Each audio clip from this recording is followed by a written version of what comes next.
We were on a missions trip, and during that trip, I noticed a little lump growing in my eye. And I thought, well, it's a sty or something like that. It became red, and it got worse and worse. And by the time we got back, this was a huge lump in my eye. The eye was completely closed. The vision was distorted. There were flashing lights in the eye, and I could hardly see out of it.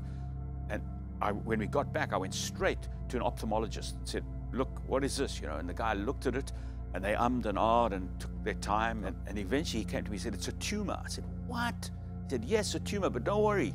It's benign. He said, we've seen these often. You've probably had it for many years, and it's grown. And what was happening? The tumor was growing behind the eyeball and squeezing over my eyeball like toothpaste over a tube. And it had closed my eye completely.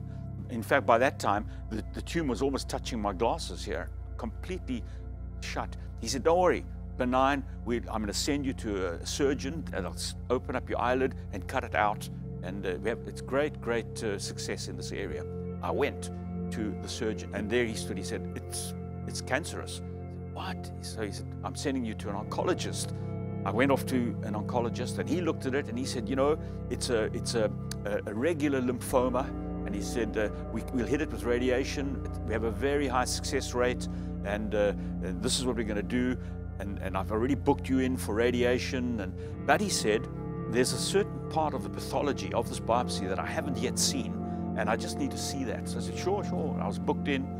Well, the next day, my phone rang at 8 o'clock in the morning at home, and I answered, and it was the oncologist. I said, well, what's the story? He said, well, the diagnosis was incorrect. He said, it's not a regular lymphoma. You have Burkitt's lymphoma.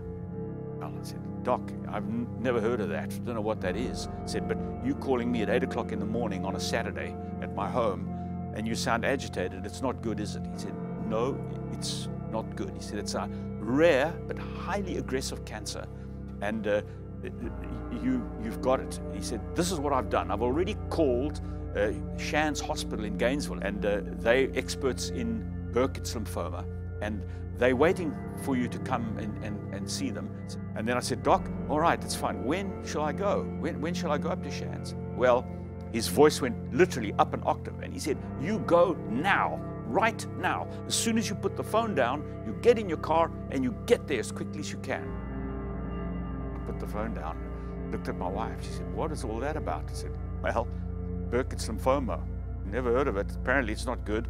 I went online, as we all do, and looked up Burkitt's lymphoma, and what I read there was something nobody wants to read.